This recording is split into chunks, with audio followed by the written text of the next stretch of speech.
Hello and welcome to The Analyst by Vajiram and Ravi, your daily guide to decoding current affairs the smart way for UPSC. It's September 12, 2025 and today's edition brings you two key analysis articles for mains examination. The first one is on the Great Nicobar Island project, where we'll be looking into how we can balance ecology, tribal culture, infrastructure and our own strategic interests. Next, we'll be looking into India-Mauritius relations, which is a key study in diplomacy, diaspora and the Indo-Pacific region. In our Prelims 2026 Simplified section, we will be covering various updates from the Polygraph Test to whether vulture can prevent pandemics, strategic issues around the Indus Water Treaty, observance of World Suicide Prevention Day, and the welfare scheme PM Cares for Children. So let's begin. Hi guys, I hope you all are doing well. I hope your preparation is also going fine. So with this, let us start with the very first article, which is focusing on a very important mega infrastructural project in the country, mainly on a country's islands, which is actually located on the Great Nicobar Islands, and that is why it is named as Great Nicobar Island Project. And now in this editorial, Mr. Bhupender Yadav, who is a very esteemed minister in the government of India, has written an excellent piece of editorial which is focusing on the various merits on this project. We'll be looking at it from the perspective of mainly GS3 environment, where we're combining the topics of infrastructure, conservation and also environment impact assessment, because here this project is mainly focusing on how various infrastructural projects on various ecologically sensitive areas can affect India's interests.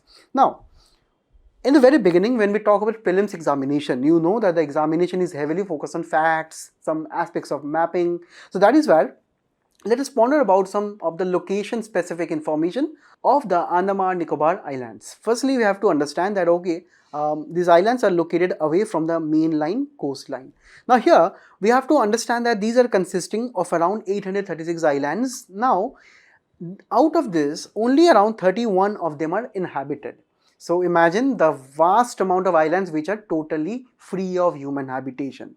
Now can anyone in the comment section tell me that whether Chennai or Kolkata, which is actually the more closer to the islands here?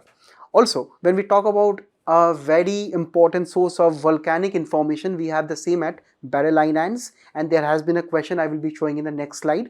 Also, when we talk about India's southernmost point of the entire country, it is not Kanyakumari, but it is actually the Indira Point, right? Also, we are sharing our maritime borders via the Andaman Nicobar Islands with Indonesia, Myanmar and Thailand.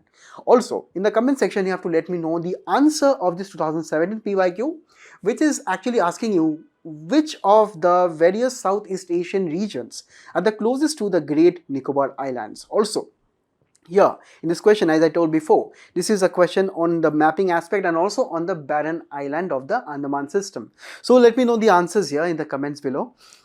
This tells that whatever the islands or the places are in the news, we have to also be very specific about its location on the map. So that is where we'll be focusing on now the details of the project.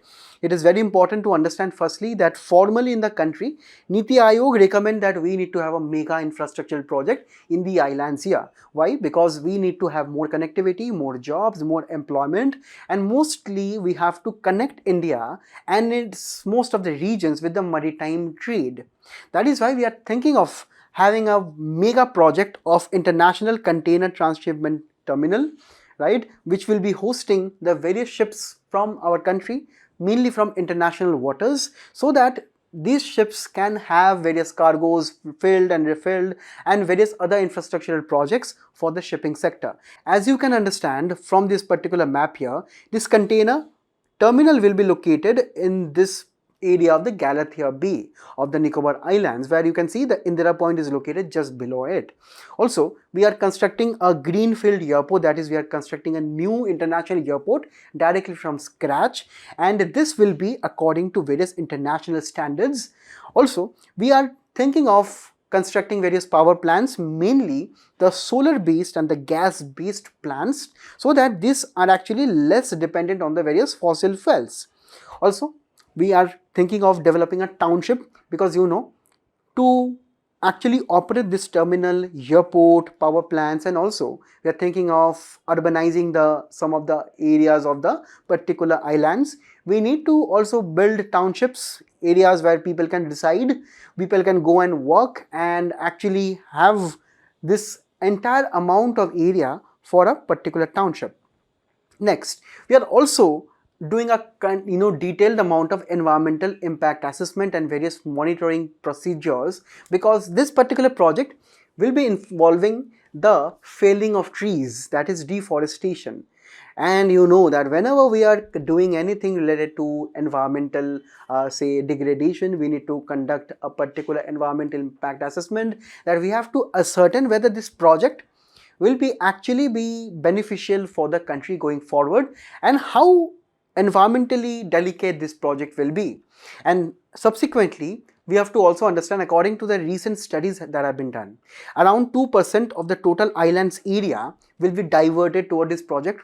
And out of that 2%, we have to understand 1.82 is only for forest area that will be diverted. That means around 1.82% of forest lands will be totally be deforested, and this kind of infrastructural projects will be constructed. Also, you know that there is a provision of compensatory afforestation in the country, that whenever, whether be a private sector, whether it be the government sector, if you want to have a particular infrastructural projects, and for that you need to cut down some trees, you actually have to plant more than their amount of trees in some other areas of the country. That is why this compensatory afforestation will be done at Haryana. And this is where the government is also looking at that, okay, we are having some ecological loss in some part of the country, where we can actually fill up that gap in Haryana. Okay, and also the government has proposed to set up 8 wildlife corridor, because this is a very ecologically sensitive zone consisting of various vulnerable species and various species which are located only in the Andaman and Nicobar Islands. That is why these wildlife corridors also have been envisaged. Now, we have to actually understand why the government of India is so interested in converting these islands of our country into a strategic hotspot. Firstly, we have to understand this idea is not new. This idea was floated back in 1970s, just after the India-China war, when India was actually looking into options how it can bolster our own defense and deterrence, mainly along the maritime sea routes. You have to understand this. Malacca, Sundra and Lombok, which are actually the major shipping lanes, as you can see in this region here. This is the Strait of Malacca, where we can understand more than 50% of the world's trade occurred only through these straits, right? And that is why we have to understand, being so closely located here, as you can understand, these Nicobar Islands give us a fantastic opportunity to showcase our own economic aspects here, and also to prevent any other, say, incursions by any other non-state actors. Now we have to look into the fact that Chinese military is also having a facility at the Coco Islands, as you can understand here. This is a Coco Island, near Myanmar, and China is having a proper amount of military facility. We also have to be present in the region for this particular matter. Also, we have to understand that the location of the Nicobar Islands is so strategic that it is extremely close to the Southeast Asian countries. So it is actually a broader ambition of our Act East policy to look into the various aspects of connecting the Southeast Asian countries with India. And at the end of the day, we cannot ignore the security aspect, because a lot of maritime privacy threats are increasing over a period of time. The pirates are actually on the rise. Next, we also have so many disaster related incidents in this region, be from cyclones to various other aspects of tsunamis. That is why India also has been active very much in the region as a part of our own Sagar and right now Mahasagar policy, right? Also, we have to understand that India has actually been the first responder in various amount of natural disaster, be it from the COVID-19 vaccine Maitri or various other aspects, to actually help the island countries also in the Indian Ocean region. We are not behind in any of those aspects.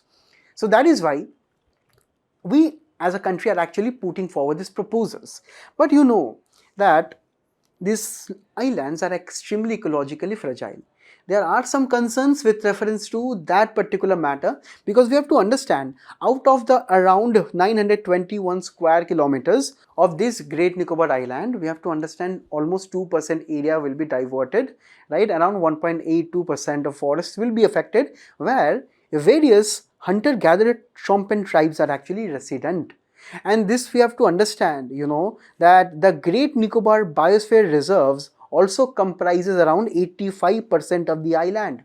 Apart from that, we also have the giant leatherback turtle and the Nicobar megapod, which are actually looking into various nesting grounds all across the island throughout its 202 kilometer of coastline. What will happen to these species and to these tribal communities? And also, what will be happening to the fate of the conservation of the Great Nicobar Biosphere Reserve? Now we have to understand, if we are telling that we are only taking 2% of the land, now it does not mean that whatever the economic activities or the environmental degradation or the infrastructural ambitions only will be concentrated within this 2%. Because we have to understand that minor changes in the ecosystem can have cascading effects across the entire island system. And that is where we have to understand that despite these islands being so rich in biodiversity, and there are so many communities such as the Shompen tribes and the various other aspects here, we have to understand that we have a responsibility to conserve these aspects also. Also look at the cases of dugongs who actually live on the sea grasses or along the coastline of various islands, and also even in our coastline mainland. Now, according to various experts, rising activities such as these projects or various tourism aspects, these dugongs are decreasing, their population is decreasing. Correct? And obviously, if we are trying to build an international airport there will be a lots of tourists which will be coming into the island, who will be coming into maybe some close contacts with some isolated tribal groups who have been for centuries been away from the mainstream population. Their immune system is not ready to combat the common cold, flu, fever, which are very common for us, but it is not common for them. Once even one individual gets affected by any bacterium or virus, that can spread to the entire community. And if it does, it will be wiping out the entire tribal community there, wiping out not only their existence, but also the existence of their own tribal knowledge and various amounts of conservatory measures. So that is where we have to keep these things in mind when we are actually thinking as future bureaucrats. We have to be trying to understand any dimension through a long perspective lens. Apart from this, we also have just looked into the compensatory afforestation which will be taking place in Haryana. Now, according to various experts, they say that if you are destroying these islands via these infrastructural projects, how you can actually compare the afforestation that you are doing in Haryana with the felling of trees of around 1.82% in Nicobar project. That is something you cannot compare. Right? At the end of the day, the state of Haryana may be gaining more green spaces at the end. And also we have seen how this compensatory afforestation in recent times have been in the news for not being properly implemented, for not actually identifying those local trees and varieties where you need to afforest the grounds. And after around 1 to 2 years or 5 years, those trees die off. So that means that this afforestation that you are doing is going in vain. Also, the government, according to various discussions with the media, they have told and conveyed that we have communicated with the local people and have conducted various assessments. But various NGOs and environmental experts, they are concerned whether this consultation was actually in good standing or not, whether all the parties agreed to this project or not, which is something which we'll be looking in the next one. Also, various experts also highlight that this is an extremely, a sensitive zone for earthquakes, for tsunamis. So if you're spending, this thousands of dollars and to boost the infrastructural aspects, maybe that can be impacted via some violent earthquakes. As we have also seen in the 2004 tsunami, which has affected the entire region here. So that is why we need to adopt a particular and balanced way forward. That is, we have so many security concerns going forward, and that is why various sections of the population have actually approached the government and sought replies to these questions, to these concerns via an RTI application.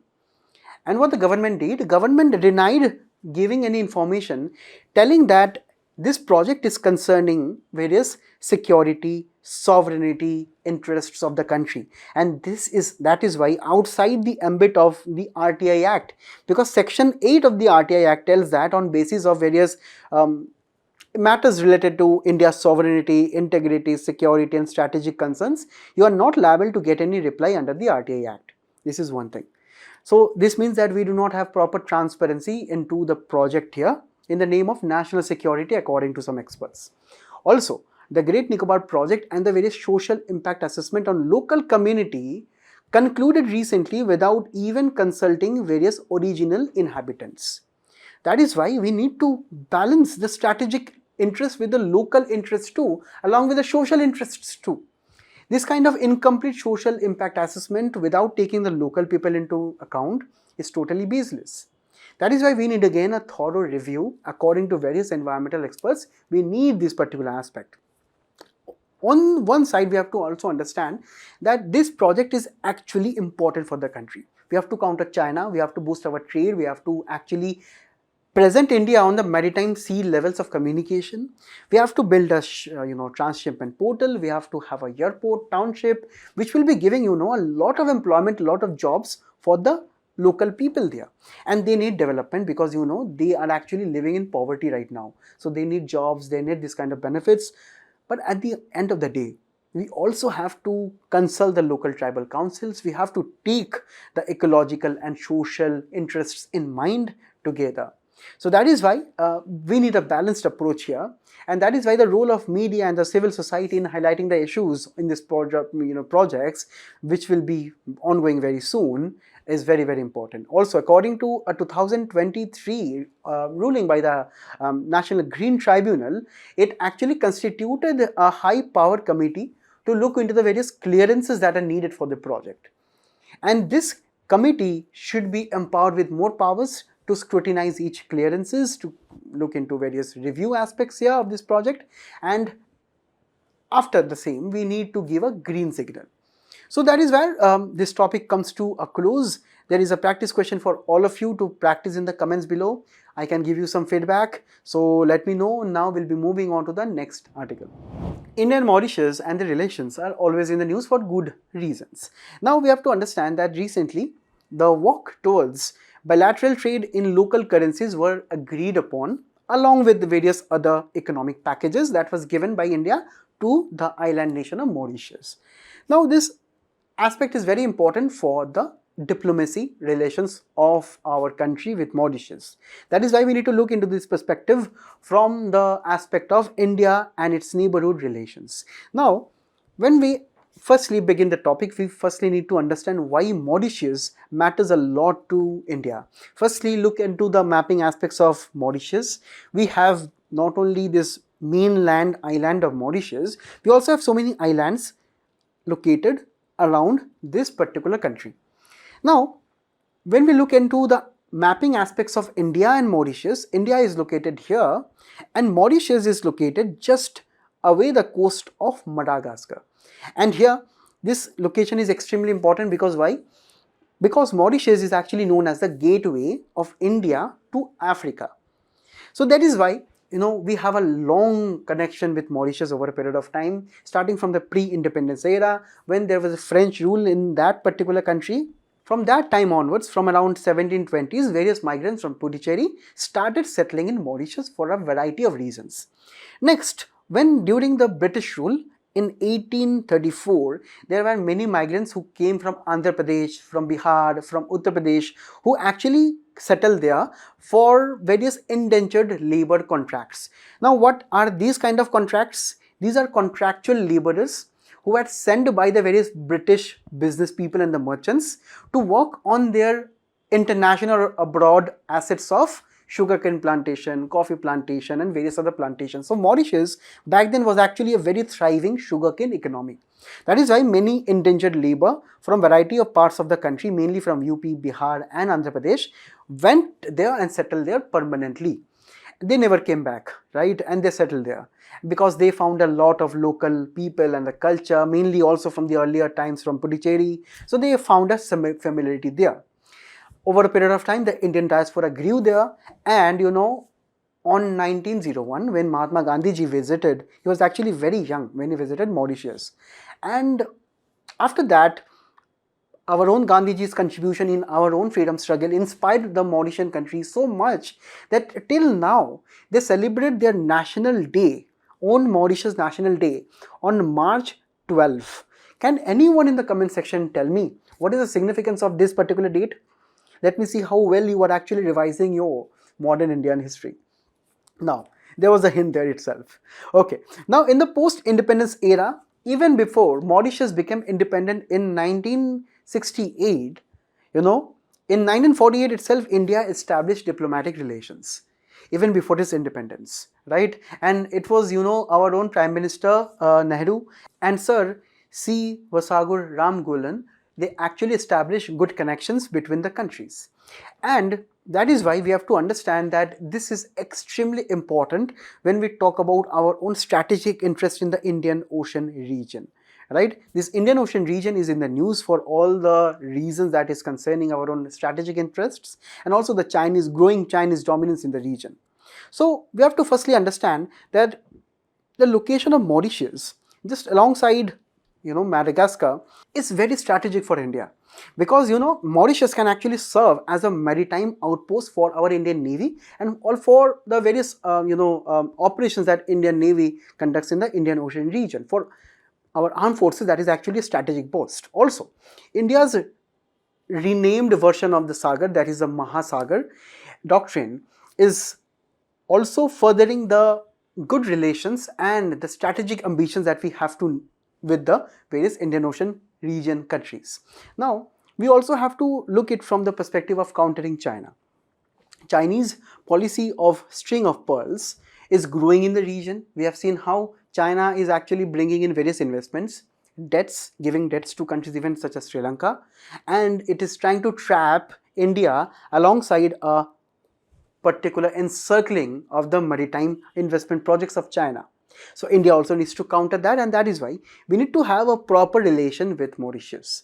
Also, Mauritius can help us with the various communication along the sea lines, and this sea line of communication is extremely important for our vessels, be it the naval vessels or the various other kinds of vessels. Also, it is kind of an economic gateway because Mauritius, surprisingly, you may understand, it is actually the top source of FDI. For many decades, it is coming only second after Singapore.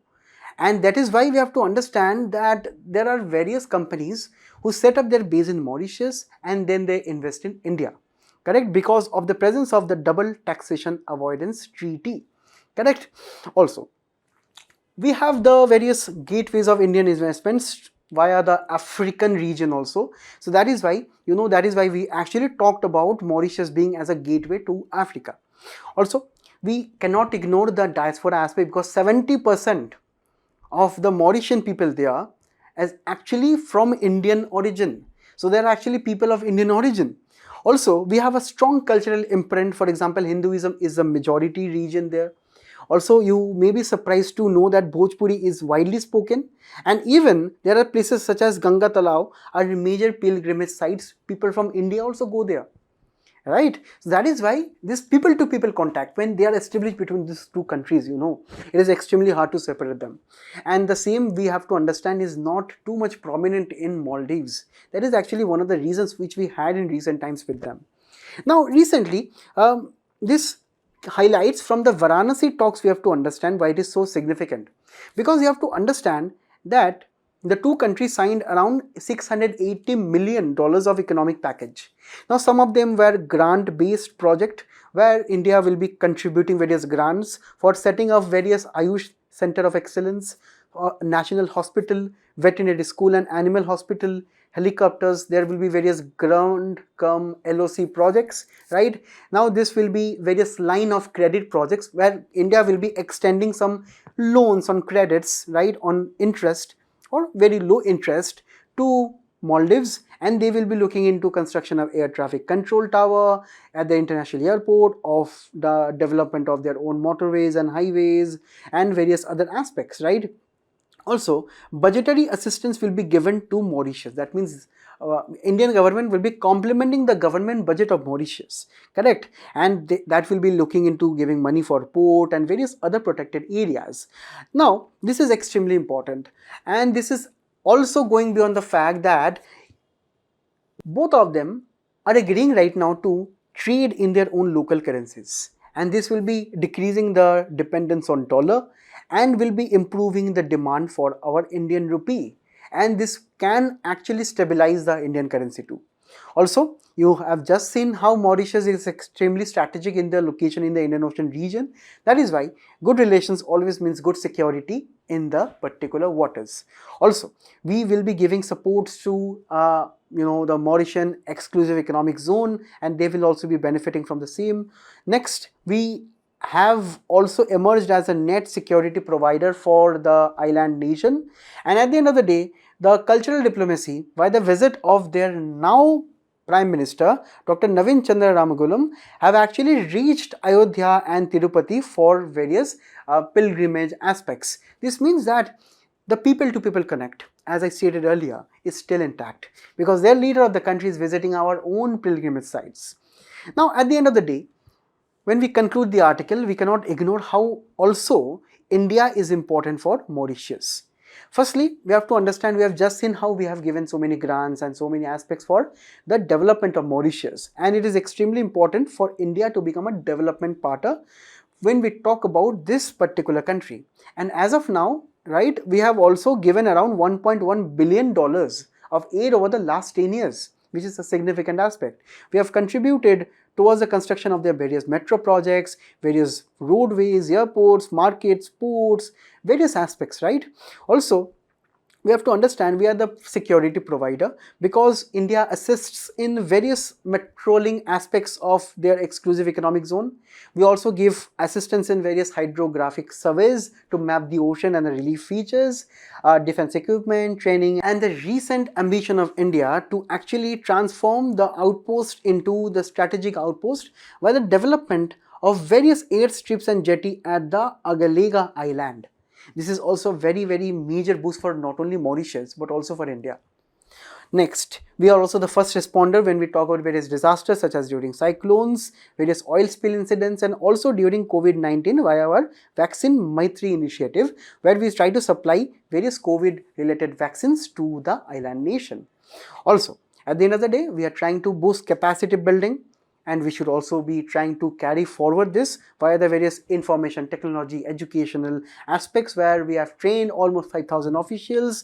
Also, we have a collaboration with Mauritius via our National Center for Good Governance to actually train their bureaucrats. Also, you may know that Labasna and various other institutions in the country which train senior level officers, they also have various exchange students from Mauritius, Nepal, Bhutan, and so many other regional countries.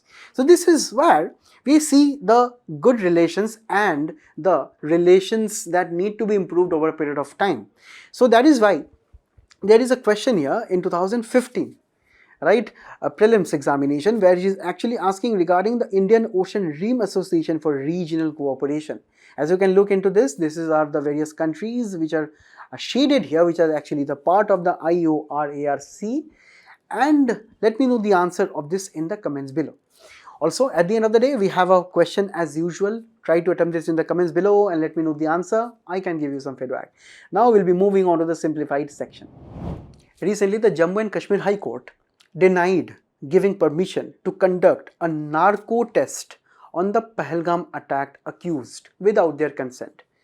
This is a very important incident. We are not going to look into the various details of the case because that is not important for our examination. What is important is actually what is the constitutional status of the narco tests, which is extremely important because our GS2 and prelims examination is actually focused on the basic features of the constitution.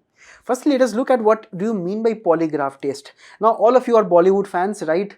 All of you may have watched various movies where the various villains are taken to the police station and they are given and fitted with so many equipment such as this, as you can see here. So many sensors are attached, and there is a person who is sitting far away in the room and they are asking various questions, and the villain sometimes is giving lies, sometimes truth, and based on that a computer is showing whether the villain is giving the right information or a lie.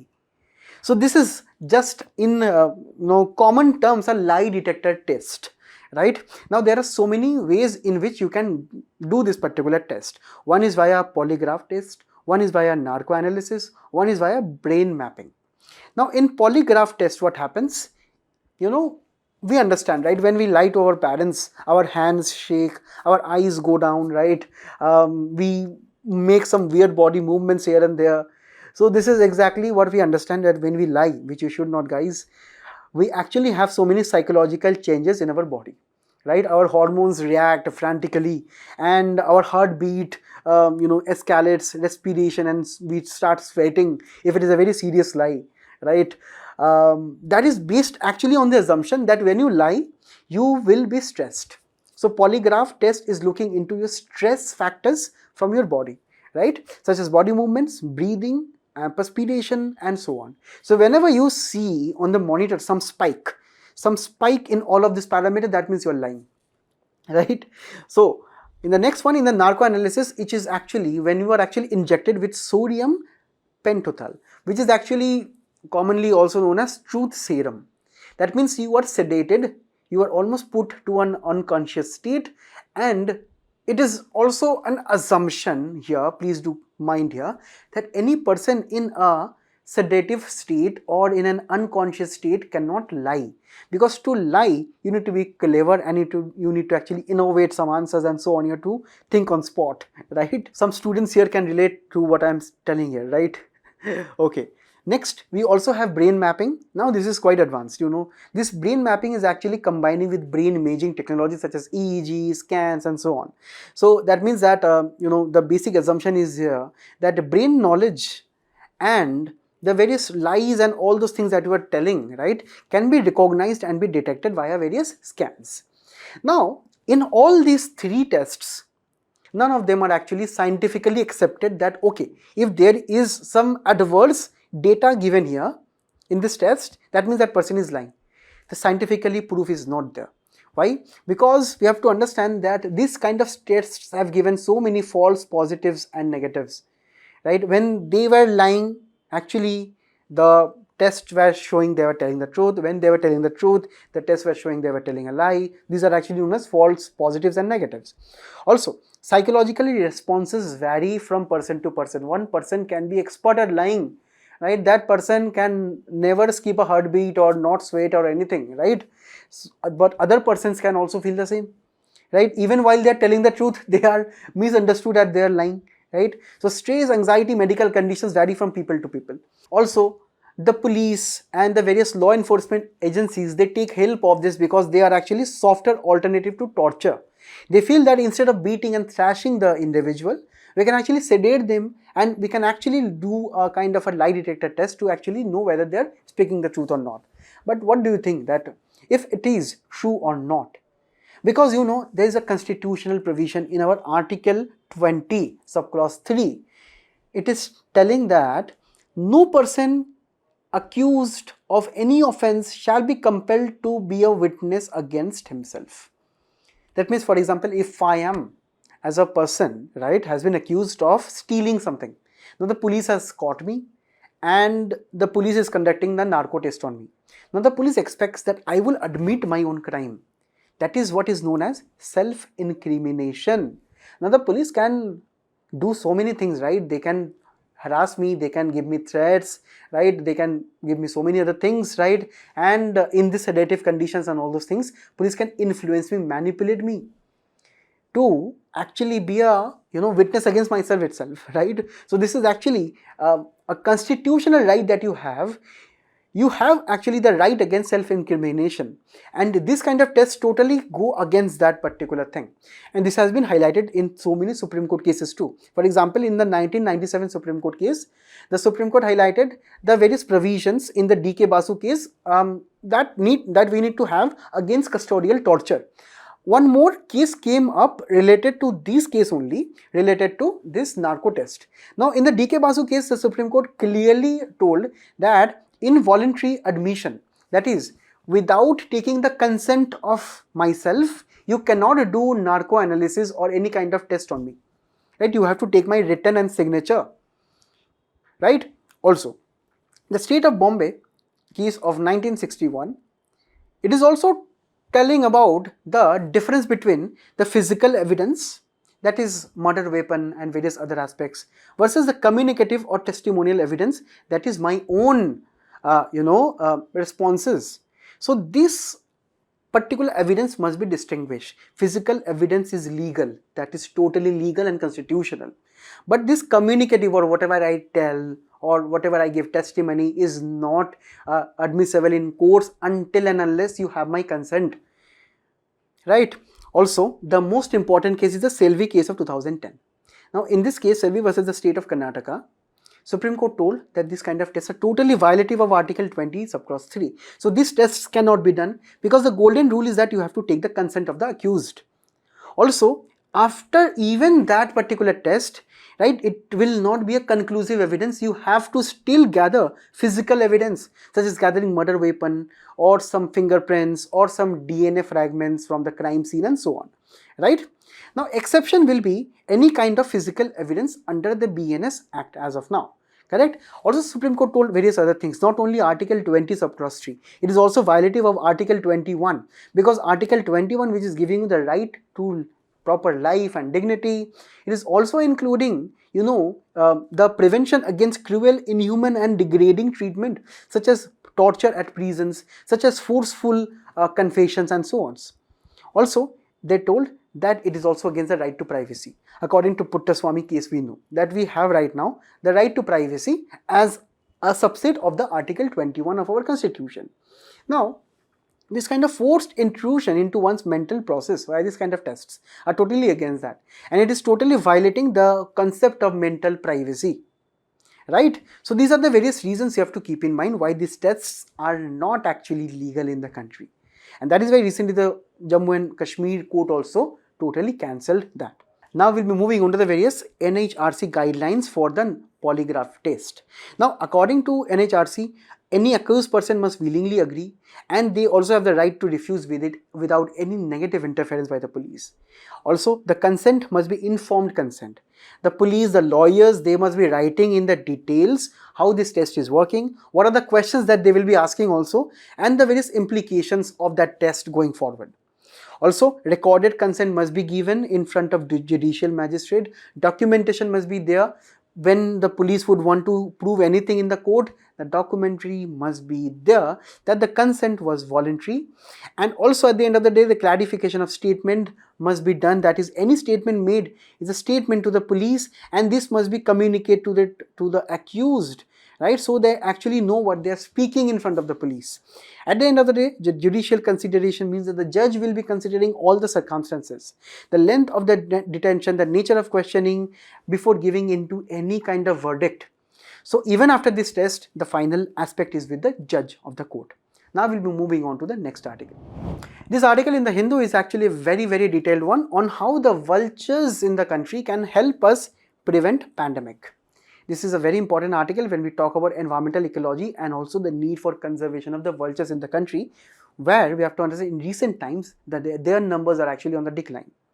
Now, you all know that vultures are actually detrivores. That means that they actually feed on the dead, and they actually work as nature's sanitation workers. Why? Because their stomach is actually consisting of a very strong acid to the pH level of around 1, and such strong acids degrade all the harmful bacteria and the viruses there. And that is why they are also known as actually the keystone species. This means this species is so important that conservation of this species, right, is extremely important for the conservation of the entire environment, because if they are not there, The dead bodies will be piling up, the carcasses will be piling up, and since they're so efficient that they can remove any carcass within 30 minutes, and if they're not there, then there will be so many diseases, so many viruses, bacteria which will be coming out of the decomposing bodies, because they are actually the nature's sanitation workers, right? But right now we are having a crisis. This was also highlighted in 2012 PYQ. The crisis is that before 1990s, around 40 million vultures were there in the country. But after that, after 1990s, their population has decreased to 95%. Can you imagine that? Almost all of the population of vultures in the country have been totally wiped out. Due to what? Due to mainly these kind of drugs known as diclofenac. This is also what this question is also asking you. This means that this is actually a painkiller which is given to cattle. Cattle like goat, sheep, cow, buffaloes, right? So these cattle are given this diclofenac, and when this particular drug enter the cattle's body, they get into their own system, but this is extremely harmful for the vultures. When the vultures actually feed on the dead cow or say the various other cattle, this medicine, this drug streams enter their body and they totally interfere with their digestive system, right? Also, there are various other threats, such as there are power lines in which they are electrocuted, they are poisoned from various other toxins, and the habitat loss by clearing of forest and the wildlife. So these are the various issues that they are facing right now. Now you know there is an issue.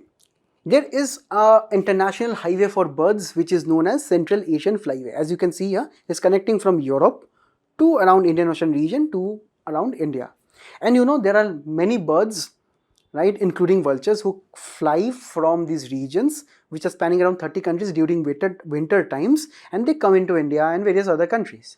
Alongside this, they stop at various locations where there are carcasses, where there are landfills, and any kind of birds, right, can carry these diseases into India too.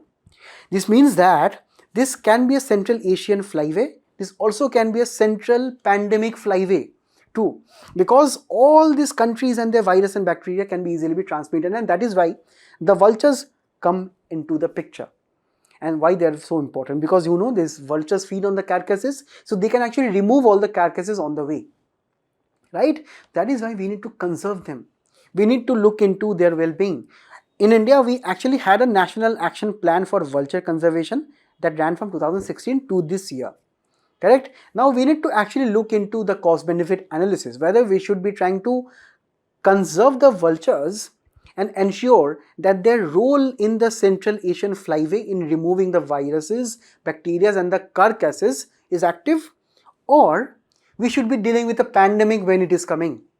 Obviously, we have to understand that we need to focus on investing in vulture conservation, because once a pandemic breaks out, it is extremely difficult to handle. We need vaccines, we need lockdowns, we need so many aspects of economic shutdown. The last pandemic, COVID-19, it cost us 20 lakh crore. So what we should do? This is a kind of a threat that is looming on India. There are so many landfills and so many other carcasses where other birds can carry the diseases into our country, where vultures can prevent them. That is why we need the safety of vultures right now. We need to conserve them, and we can actually do via these 5 pillars. Right? Firstly, we need to do surveillance. We need to have national-wide satellite telemetry to track the vultures, right? We need to map where there are carcasses which are actually dumped on the public platform, right? And where these vultures are actually present. Also, we need to identify the potential hotspots where, apart from the carcasses, there are also various other birds which come there. They can spread the diseases. Also, we need to have a decision support system, where we need to integrate the data from the various wildlife, livestock, human health for more real-time analysis. Also, we need to talk about cross-sector coordination, because we are right now focusing on this One Health approach. One Health approach is telling that the health of human beings and the health of animals are not separate, they're linked. Just because we have seen in the COVID pandemic, right, these actually are the diseases which have maybe spread from bats to human beings via consumption of various meats and so on. That means that we need to have an integrated approach. We cannot separate that outbreaks in animal kingdom will be in the animal kingdom only, right? So that is where we need to have a convergence of the Ministry of Environment, Health and Animal Husbandry. We also need to look into the transboundary collaboration with reference to Convention on Migratory Species, looking into convention and conservation of the Central Asian flyway. And obviously at the end of the day, we cannot ignore the role of the community. And this is also where the local people, the local sections will be looking into the conservation of the vultures for a long period of time. So this was all for this one. We now will be moving on to the next one.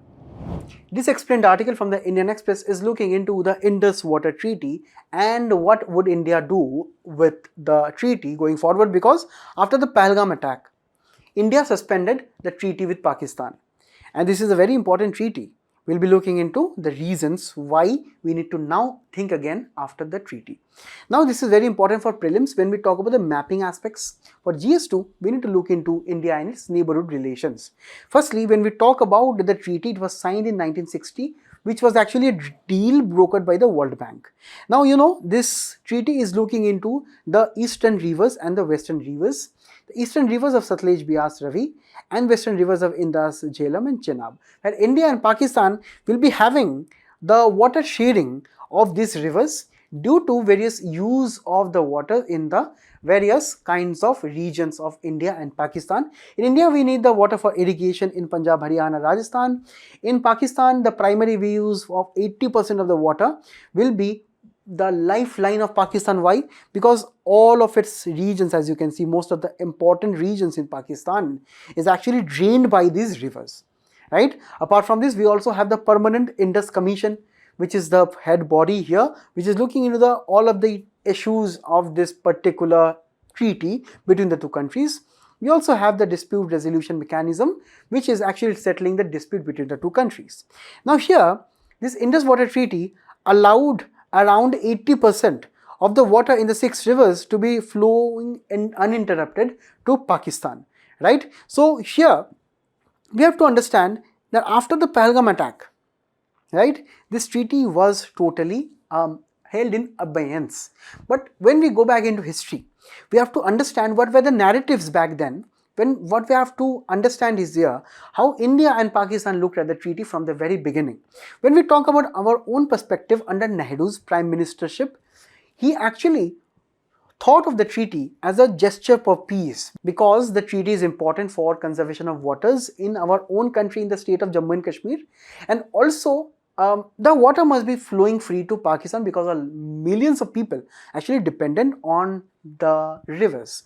Also, we need to focus on development, that is, we need to avoid water disputes, and we have to focus on nation and building back in 1950s. Also, he agreed that this is a kind of a purchased peace, that we have purchased a settlement, Nehru said, and if you like, we purchased peace. And right now this is being criticized today. That means we actually purchased peace with water, but what at cost, right? That kind of treaty was not respected by Pakistan in all those terrorism attacks that it would do and the various wars that it would fight with us, right? But on the other hand, when we talk about Pakistan, Pakistan, you know, always have suffered from that sense of insecurity. It always, as a lower riparian state, you know, or the areas where we have to understand the rivers are actually flowing away down from the mountain, right? Pakistan always is scared of us. I don't know why, but it is always scared of our economic and military power. Apart from that, it is also scared that we will be doing some injustice with their water in the lower riparian region, right? So that they will not be getting water supply. We are not inhuman people, right? Okay. Next, they also do this kind of strategic calculation that, okay, they have understood the advantage of India's upper riparian leverage, right? And here, for Pakistan, this treaty, which was brokered by the World Bank, was kind of a legal treaty which Pakistan can actually bring to the international courts maybe.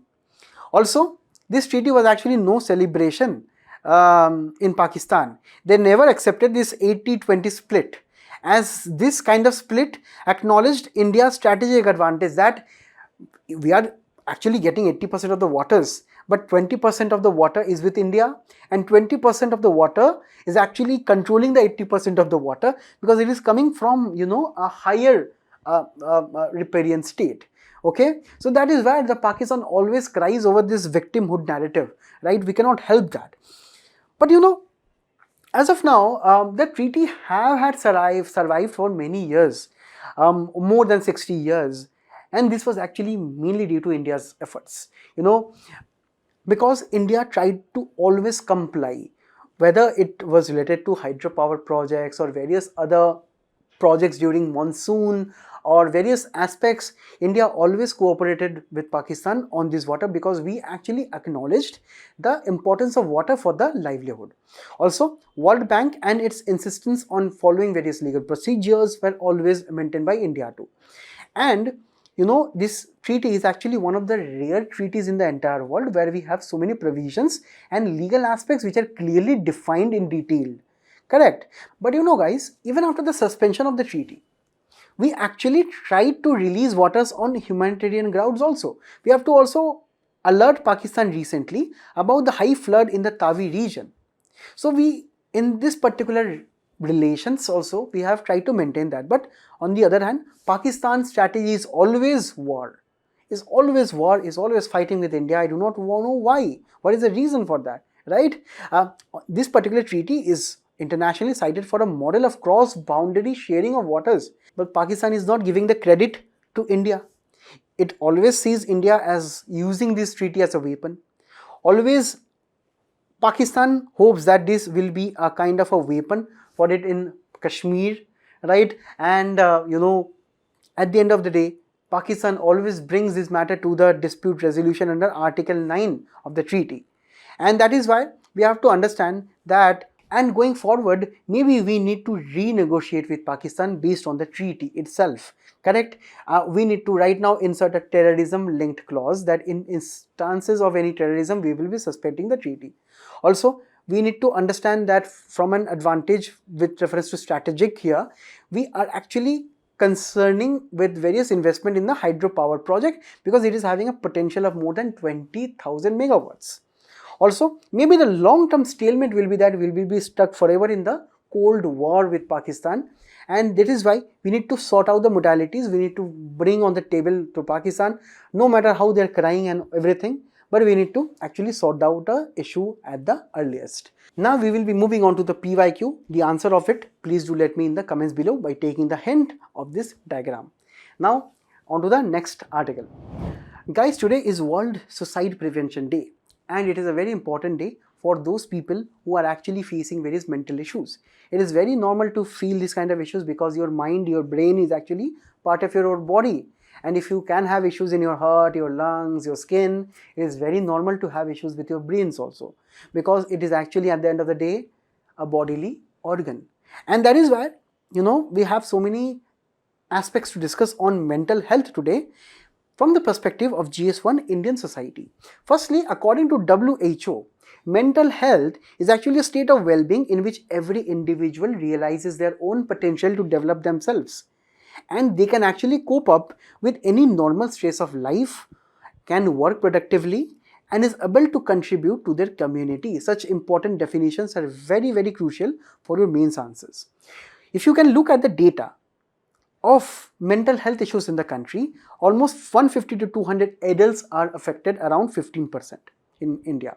When we talk about urban and rural prevalence, we have more mental health issues in the urban areas apart from the rural ones. Also, when we talk about the lifetime prevalence, for example, if a person is living for 100 years, 13.7 years out of the total lifeline will be people who will be spending in mental health issues. Also, when we talk about the people without treatment for mental health issues, there are gaps to the tune of even 92%. That means only 8% take mental help. And when we talk about the psychiatrist availability, according to World Bank, it should be around 3, but in the country it is around 0.75. And this can lead to various anxiety attacks, depression, stress related, which are actually common.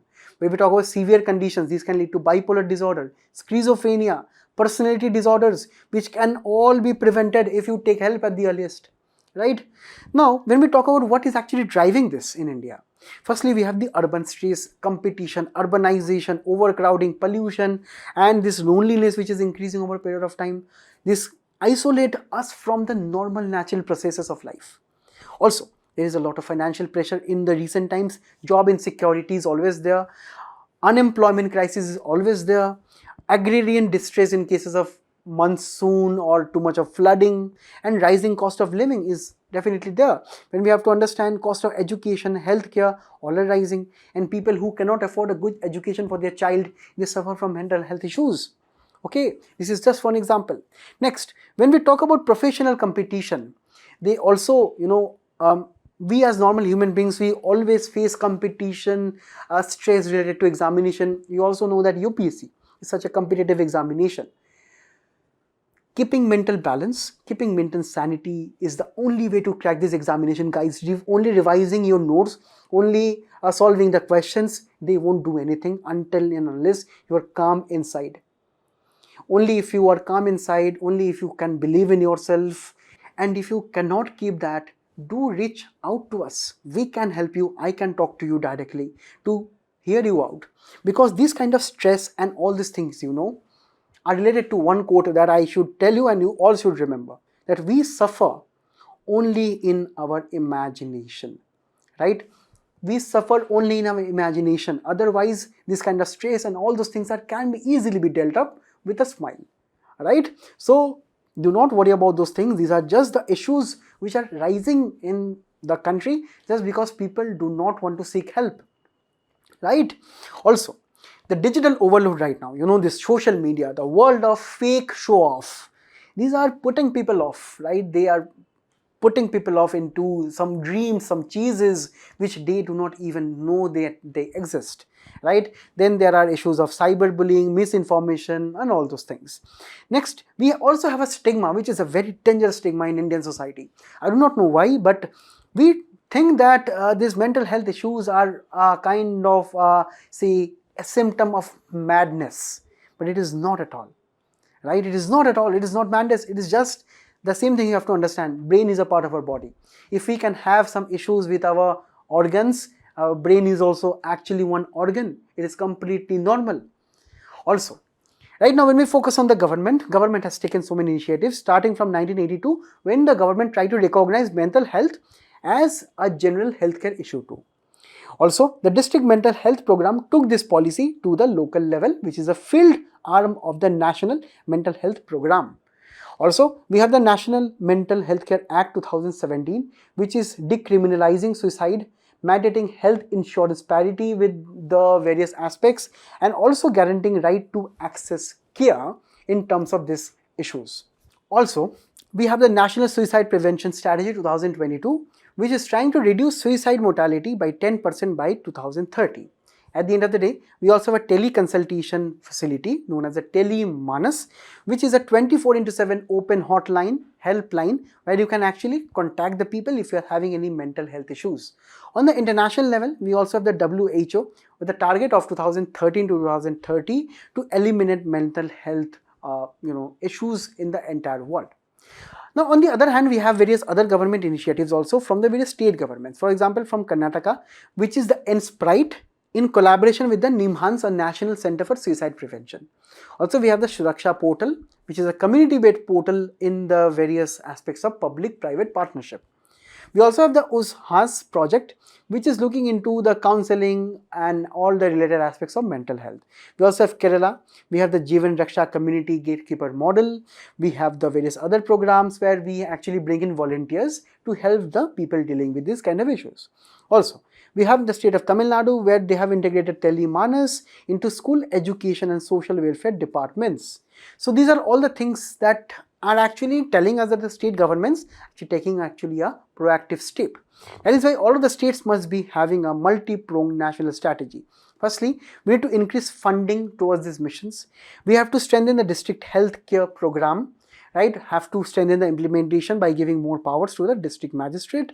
We also have to properly enforce the Mental Health Care Act, which is decriminalizing so many aspects, right, to actually let the people live a better life forward. Also, We need to build ecosystems of empathy from the community side. We need to build up so many community experts. We can actually bring them on WhatsApp communities to help the people better deal with this kind of issues. Next, we need to expand the gatekeeper models. That means that gatekeepers are those people who are not experts in this mental health, but they are actually those people who you can actually reach out and talk to, right, for sharing your issues. And at the end of the day, we also need to strengthen our community mental health care centers too. Next, from an individual and immediate care, we must be trying to improve the helplines, because many of the helplines sometimes are not functioning according to this article. So more funding is needed. We have to also integrate with physical infrastructure. So physical infrastructure at schools, hospitals must be having the helpline numbers, the various kiosks where people can go and sit and talk on all those things. And at the end of the day, we need to also look into the various schools and colleges and via the programs at those places to boost the awareness of this kind of issues. Now we'll be moving on to the last article. Recently, the Prime Minister announced 1200 crore for flood hit Uttarakhand, and we'll be looking into here one very important scheme known as the PM Cares Fund for Children. Now, this is extremely important for GS2, where we look into the welfare scheme aspect. Now, before going into the PM Care for Children, firstly know what is PM Care scheme at all. It was launched in 2020 as a charitable trust. This is not backed by any act, and this is actually a trust where we have the Prime Minister, with the Ministries of Home, Finance and Defence, right, and 3 other nominated members, and they will be looking into the contributions that actually come from various voluntary donations, foreign donations, and also these particular donations will not be getting any budgetary support. So any person, whether you, me, I, any other business person, foreigner, can donate here. They can also get tax benefits, and also it is eligible for the corporate social responsibility. So this is in short what is actually done via the PM Cares Fund. This fund actually gives money for various compensation of loss of lives. During the COVID pandemic, it was actually started. After that, you can actually get the funds for various disaster management and various other aspects too. Now, one of the most important aspects of PM Cares is actually the PM Cares for Children. Now, this was launched during the COVID-19 for those children who have lost their parents in the COVID pandemic. Now, here the same scheme is giving for the children who have lost their parents in the floods in the Uttarakhand state, right? And here such children will be getting a monthly stipend once they turn 18, and a fund of 10 lakh when they turn 23 from PM Cares. So this is actually a very good kind of a scheme here, right? Also, free education is to be ensured for children who lost their parents, right? Children will be assisted to get an educational loan and higher education, and PM Cares will be paying the interest on the loan, right? And children also will be getting free healthcare insurance of 5 lakh under Ayushman Bharat till they are achieving the age of 18 years, and the premium of this also will be paid by the PM Cares, correct? And this is why, because the children actually represent the future of our country. Now, the PM Cares Fund is different from the Pradhan Mantri National Relief Fund. This was actually launched by Mr. Nehru in 1948, and this was actually under the Prime Minister's office discretion, correct? Now, under this, the major difference is that the PM Cares is not subjected to any CAG audit, but under the relief fund, you have actually the provision for the audit. Now, the other aspect is here that the flood affected region of the Uttarakhand received this kind of incentives, this kind of relief, because all those schools, highways and all those infrastructural activities, the cattles all were lost. And that is why this kind of multidimensional approach will be helping the region to recover better and faster and stronger. So that was actually all the things that we needed to discuss here today. I thank you all for being a very patient audience out there. So I hope that all of you will be attempting the quiz which is following up. So till we meet again, all the best of luck. Thank you.